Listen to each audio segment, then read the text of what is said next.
S Ashwin, JDS ಇಂದ. Sir, ನಾವು ಈಗ ಏನು ಅಬ್ಸರ್ವ್ ಮಾಡೋದಾದ್ರೆ ನಾವೇನು ಹೇಳಿದ್ರು ಸರಿ ಅನ್ನೋ ಧೋರಣೆ ಈ ವಯಸ್ಸಾದ ರಾಜಕಾರಣಿಗಳು ಏನಕ್ಕೆ ಇಟ್ಕೊಂಡಿದ್ದಾರೆ ಅಂತ ಗೊತ್ತಿಲ್ಲ ಸರ್. ಅವ್ರು ವಯಸ್ಸಾದ್ರ ರಾಜಕಾರಣಿನ ಐ ಆಮ್ ಸಾರಿ, ತುಂಬಾ ಜನ ವಯಸ್ಸಾಗಿರೋರು ಇದ್ದಾರೆ. ತುಂಬಾ ಮೈಂಡು, ಬ್ರೈನಿಗೂ ಮತ್ತೆ ನಾಲಿಗೆಗೂ ಲಿಂಕ್ ಚೆನ್ನಾಗಿದೆ. ಏನ್ ಮಾತಾಡ್ಬೇಕು ಅಷ್ಟೇ ಮಾತಾಡ್ತಾರೆ. ನಾನು ಏನ್ ಹೇಳಲಿಕ್ಕೆ ಕೊಟ್ಟಿದ್ದೀನಿ ಅಂದ್ರೆ, ಕೆಲವು ವಯಸ್ಸಾದಂತ ರಾಜಕಾರಣಿಗಳು ರಾಜಕೀಯದಲ್ಲೇ ಇದ್ದು ನಾವೇನು ಹೇಳಿದ್ರು ಜನ ಕೇಳ್ಕೊಳ್ತಾರೆ. ಅದು ಅವರ ಹಕ್ಕು, ನಾನು ಹೇಳಂತ ನನ್ನ ಹಕ್ಕು ಅಂತ ಕೆಲವು ಜನ ಇದ್ದಾರಲ್ಲ. ಉದಾಹರಣೆಗೆ ಶಿವಾನಂದ ಪಾಟೀಲ್ರು ಒಬ್ಬ ಸಾಮಾನ್ಯ ವ್ಯಕ್ತಿ ಸರ್. ಅವರನ್ನು ಯಾರು ಶ್ರೀಮಂತರು, ಅಗರ್ಭ ಶ್ರೀಮಂತರು ಅವರೇ ಮಾತ್ರ ಓಟ್ ಹಾಕಿ ಗೆಲ್ಲಿಸಿಲ್ಲ. ಒಬ್ಬ ಸಾಮಾನ್ಯ ವ್ಯಕ್ತಿನ ವಿಧಾನಸಭೆಗೆ ಆಯ್ಕೆ ಮಾಡಿ ಅವರನ್ನು ಸಚಿವರನ್ನಾಗಿ ಮಾಡೋಂಥ ಒಂದು ಶಕ್ತಿ ತುಂಬಿದ್ದು ಸಾಮಾನ್ಯ ಜನ. ಅದರಲ್ಲೂ ರೈತಾಪಿ ವರ್ಗನೇ ತುಂಬ ಅತಿ ಹೆಚ್ಚು.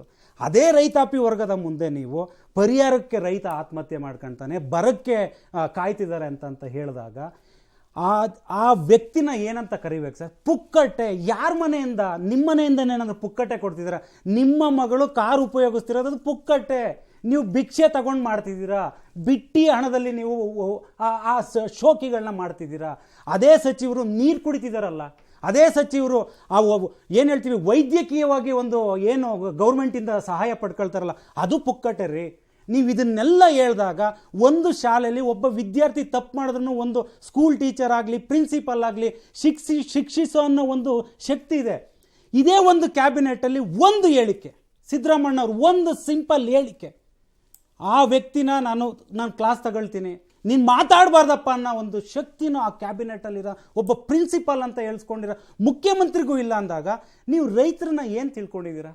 ಮೊದಲಿಗೆ ಸರ್, ಒಬ್ಬ ರೈತ ಪರ್ಯಾಯಕ್ಕೆ ನೀವೇನು ಪರಿಹಾರ ಕೊಡ್ತೀರಾ? JDS ಏನ್ ಮಾಡ್ತು ಸರ್? JDS ಸರ್, ಈಗ ಹೇಗೆ JDS BJP ಆಗಲಿ ವಿರೋಧ ಪಕ್ಷವಾಗಿ ವಿರೋಧಿಸ್ತಿದ್ದಾರೆ. ಒಂದು ಮಾತು ಹೇಳಿದ್ರಿ, ಆರಂಭದಲ್ಲಿ ಒಂದು ಮಾತು ಹೇಳಿದ್ರಿ, ರೈತರಿಂದನೇ ನಾವು ಅಂತ ಹೇಳುವಂತ JDS ಸರ್. ನೀವು ಆರಂಭದಲ್ಲಿ ನಾವು ರೈತರ ಪಕ್ಷ ಅಂತ ಹೇಳುವಂತ JDS ಈ ವಿಚಾರದಲ್ಲಿ ಎಷ್ಟು ಕಠೋರವಾದಂತಹ ನಿರ್ಣಯವನ್ನ ತೆಗೆದುಕೊಂಡಿದೆ ಸರ್. ನೀವು ಆರಂಭದಲ್ಲಿ ಒಂದು ಮಾತು ಹೇಳಿದ್ರಿ, ಹೌದು, ವಿರೋಧ ಪಕ್ಷಗಳು ಇರೋದೇ ಒಂದು ಖಂಡಿಸ್ಲಿಕ್ಕೆ.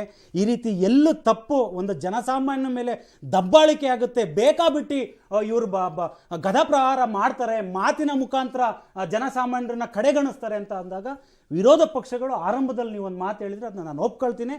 ಶಿವಾನಂದ ಪಾಟೀಲ್ರು ಅವರು ರಿಸೈನ್ ಮಾಡೋವರೆಗೂ ನಾವು ಬಿಡಬಾರ್ದು ಸರ್, ನಾವು ಬಿಡ್ಲೇಬಾರ್ದು. ಯಾಕೆಂದ್ರೆ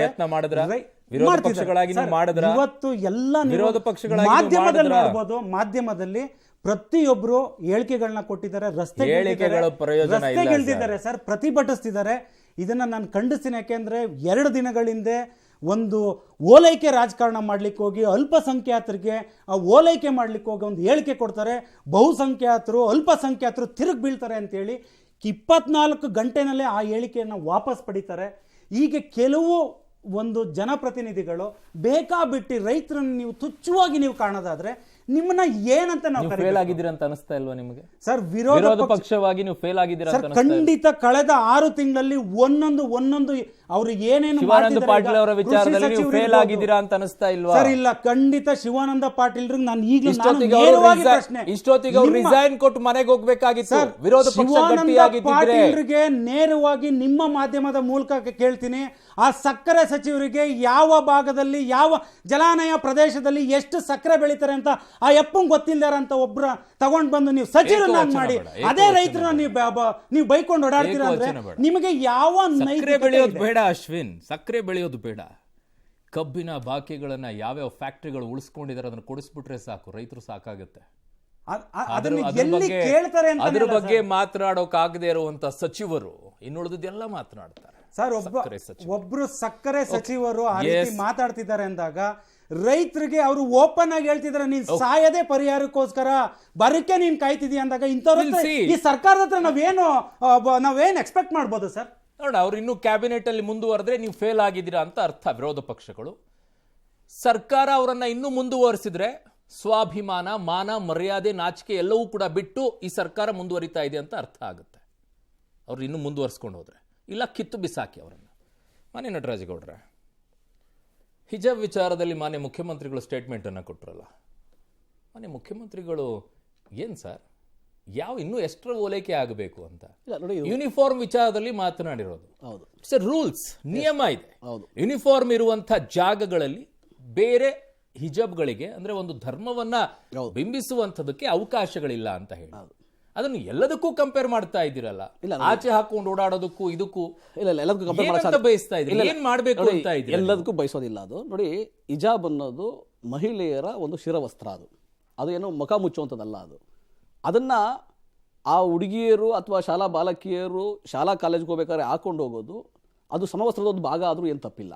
ಆದರೆ ಅದನ್ನೇ ಕಾರಣವಾಗಿಟ್ಕೊಂಡು ಒತ್ತಾಯಪೂರ್ವಕವಾಗಿ ಹಾಕೋದೋ ಒತ್ತಾಯಪೂರ್ವಕವಾಗಿ ತೆಗೆಯೋದೋ ಮಾಡೋಂಥದ್ದು ಸಮಂಜಸ ಅಲ್ಲ. ಮತ್ತೆ ಶೈಕ್ಷಣಿಕ ತೊಂದರೆ ಆಗಬಾರ್ದು ಅವರಿಗೆ. ಕೋರ್ಟ್ ಅಲ್ಲಿ ಇರುವಂತಹ ಸಂದರ್ಭದಲ್ಲಿ ಈಗ ಕೋರ್ಟ್ ಅಲ್ಲಿ we are not judge, but we can have ಸಿದ್ದರಾಮಯ್ಯನವರು ವಕೀಲರೇ ಆಗಿದ್ದಿದ್ದು. ಹೌದು, ವಕೀಲರೇ ಆಗಿದ್ದಿದ್ದು. ಹೌದೌದು. ಕೋರ್ಟ್ ಅಲ್ಲಿ ಇರುವಂತಹ ಸಂದರ್ಭದಲ್ಲಿ ಅದನ್ನ ವಾಪಸ್ ಪಡ್ಕೊಂಡು ಬಿಡ್ತೀನಿ ಅನ್ನುವಂಥ ಈ ಅಹಂಕಾರ ಯಾಕೆ ಬಂತು? ಇಲ್ಲ ನೋಡಿ, ಆ ಕಡೆ ಡಿ ಕೆ ಶಿವಕುಮಾರ್ ಕೇಸನ್ನು ಹಾಗೆ ಮಾಡಿದ್ರು, ಒಂದೇ ಒಂದು ಈ ಕಡೆ ಹಿಜಾಬ್ ವಿಚಾರ ವಾಪಸ್ ಪಡ್ಕೊಂಡ್ ಬಿಡ್ತೀನಿ, ನೋಡಿ 135 ಸೀಟ್ ಬಂದು ಏನ್ ಬೇಕಾದ್ರೂ ಮಾಡಬಹುದು ಅನ್ನೋ ಮಟ್ಟಕ್ಕೆ ಬಂದಿಲ್ಲ. ಇಲ್ಲ, ನೀವ್ ಹೇಳ್ತಿದ್ರೆ ಮಾನ್ಯ ಸಿದ್ದರಾಮಯ್ಯವ್ರಿಗೆ ಅಹಂಕಾರ ಯಾಕೆ ಬಂತು ಅಂತ. ಸಿದ್ದರಾಮಯ್ಯವ್ರ ಅಹಂಕಾರ ಬಂದಿಲ್ಲ, ಜನಗಳ ಮೇಲೆ ಒಲವು ಬಂದಿದೆ. ಯಾರ ಮೇಲೆ? ಅಲ್ಪಸಂಖ್ಯಾತರ ಮೇಲೆ, ಎಲ್ಲರ ಮೇಲೆ, ಮುಸ್ಲಿಮರ ಮೇಲೆ, ಎಲ್ಲರ ಮೇಲೆ, ಬರೀ ಮುಸ್ಲಿಮರ ಮೇಲೆ. ನೀವು ಅನ್ಕೊಂತೀರ ಅಕ್ಟೋಬರ್ ಅಲ್ಲಿ ಎಲ್ಲಾ ಅರ್ಚಕರ ಮಕ್ಕಳಿಗೆ ಸ್ಕಾಲರ್ಶಿಪ್ ಘೋಷಣೆ ಮಾಡಿದ್ರಲ್ಲ, 5,000 ರೂಪಾಯಿಂದ 1 ಲಕ್ಷ ರೂಪಾಯಿವರೆಗೂ ಎಲ್ಲರೂ ಸ್ಕಾಲರ್ಶಿಪ್. ಅದು ಓಲೈಕೆನಾ? ನಿಯಮಗಳನ್ನ ಮೀರಿ ನೀವು ಕೊಡಬೇಕು ಅಂತ ಇದ್ದೀರಾ ಹಿಜಾಬ್ ಅವಕಾಶವನ್ನ? ನಿಯಮವನ್ನ ಮೀರಿ ಕೊಡಬೇಕು ಅಂತ ಇದ್ದೀರಾ? ಈಗ ಸರ್ಕಾರಿ ಶಾಲೆಗಳಲ್ಲಿ ನಿಯಮಗಳಿಲ್ವಾ? ಯೂನಿಫಾರ್ಮ್ ಇರೋ ಜಾಗದಲ್ಲಿ ಏನ್ ಯೂನಿಫಾರ್ಮ್ ಇರಬೇಕು ಅಷ್ಟೇ ಇರಬೇಕು. ಒಂದೇನು ಗೊತ್ತಾ ಅರುಣವ್ರೆ, ನೀವು ನಾವು ಸೇರ್ಕೊಂಡು ಅದನ್ನು ನಿಯಮಕ್ಕೆ ಸೇರಿಸಿ ಅವ್ರಿಗೆ ಒಳ್ಳೆ ಎಜುಕೇಶನ್ ಕೊಡೋ ಕಡೆ ಗಮನ ಕೊಡಬೇಕು. ಅವ್ರಿಗೆ ಎಜುಕೇಶನ್ ತಗೊಳಕ್ ಕೇಳಿ, ಅದೇ ಬೇಕು ಅಂತ ಯಾಕೆ ಇಟ್ಕೊಳ್ತೀರಾ? ನೀವ್ ಯಾಕೆ ಅದಕ್ಕೆ ಬೆಂಬಲ ಕೊಡ್ತಾ ಇದ್ದೀರಾ? ಒಂದು ಸರ್ಕಾರ ಏನ್ ಮಾಡ್ಬೇಕಾಗಿದೆ? ಶಿಕ್ಷಣವನ್ನ ಸರಿಯಾಗಿ ಕೊಡಿ. ಅದನ್ನೇ ಮಾಡ್ತಾ ಇರೋದು.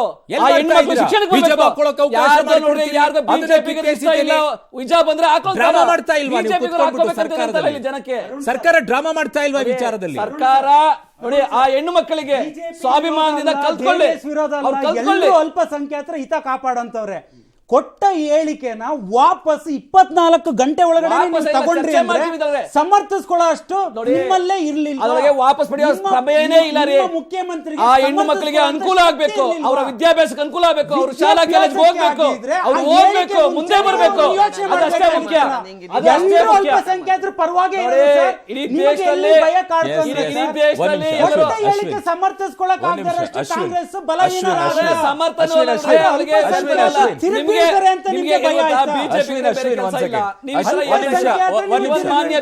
ನಟರಾಜ್